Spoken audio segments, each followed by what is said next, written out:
Every belief system is fully convinced that it's the right one. How do we know Christianity is true? That's the question today on Ask RTM.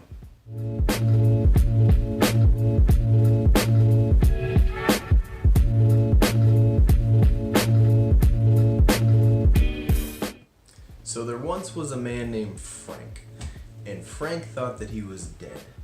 I went to the doctor and he said, "Look, doc, I think I'm dead." The doctor thought he was crazy. He said, "Frank, look at you. You're up, you're walking, you're talking. You're simply not dead." Frank said, "Doc, don't you know that after you die, you can have spasms, convulsions? I'm fully convinced that I'm dead." The doctor said, "Fine, we'll run some tests on you." Takes him back, runs some tests on him, brings his charts out and says, "Look, Frank, your vitals are fine, your heart's great. In fact, it looks like you got a good 50 to 60 years ahead of you." Frank goes, "Look, doc, I don't know what you were doing behind that closed door. You could have falsified those documents. That's not convincing. I'm still convinced that I'm dead." Doctor said, "Okay, Frank, let's think about this for a second. Do dead men bleed?" Frank thought about it for a second. He thinks, okay, well, no, the heart would stop, circulatory system would stop, the blood would stop. "No, doc, I grant it to you, dead men do not bleed." So sure enough, the doc takes out a pin, pricks his finger, and out comes a little bit of blood. And Frank looks at the doc in utter astonishment and says, "Well, how about that, doc? I guess dead men do bleed." Some belief systems do reject evidence placed in front of them, no matter how valid the evidence is. Because only one of them could have been correct, right? Either the doctor was correct or Frank was correct, not both of them. And the same is true for belief systems. I mean, you can't be an atheist if you believe in a God. You can't be an agnostic if you're sure which God you believe in. You can't be a Muslim if you believe Jesus died. And you can't be a Christian unless you believe Jesus died. Even Buddha himself had to reject two fundamental doctrines of Hinduism, the authority of the Vedas and the caste system, in order to pursue his journey toward nirvana. So the only two options that lie before us today are either A, none of them are correct, or B, one of them is correct. What we have to do is follow the evidence.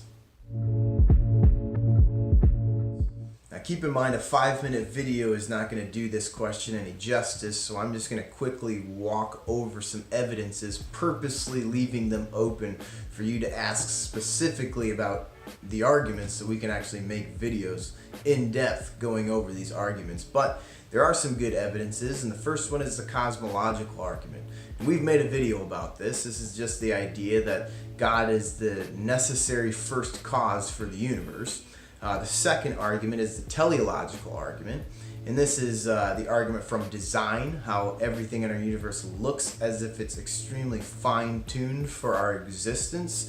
The idea that you wouldn't walk up to the beach and see your personal name written there and expect that it had gotten there by chance, but you'd expect that somebody actually did it. The next argument is the ontological argument, and this is the argument that if it's even possible for a God to exist, then that God actually must exist. And that's a philosophical rabbit hole, so I'm not even going to try to explain that within 5 seconds. So if you want to know more about that, just ask the question. And the last one we'll just talk about is the moral argument. And this is the idea that if God doesn't exist, then there can be no objective right or wrongs in this world at all. But that God is the reference point for what is right and what is wrong. And almost every philosophically astute atheist would agree with this argument. Now, if you can concede those evidences for God's existence, then you ask the question, which God does the evidence actually point to? And instead of starting a smear campaign of all other religions, I'm just going to give you positive evidences for the Christian God's existence. And you can first look at the reliability of the Bible. And we've made a couple of videos about that, so you guys can go check those out. We haven't talked about textual criticism and how when you historically compare the Bible to other known and trusted, historically reliable documents, the Bible those other historical documents, I should say, pale in comparison to the Bible, which is pretty remarkable. Then you can look at prophecy and how prophetic word in the Old Testament and the New Testament, some of these things have actually come true, and the numerical impossibility rivals that of the teleological argument with fine-tuning. And it's pretty remarkable study in that way.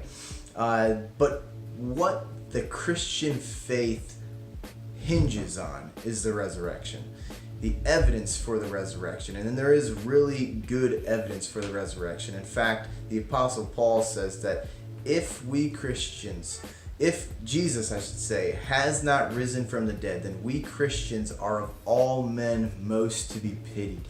Basically, because if Jesus actually didn't raise from the dead, then we are believing a bunch of nonsense. Now, I know what you're thinking. How in the world could you ever come up with any evidences of a dude rising from the dead? That's a great question. Comment it and we'll make a video about it. Thanks for watching. You Just Asked RTM.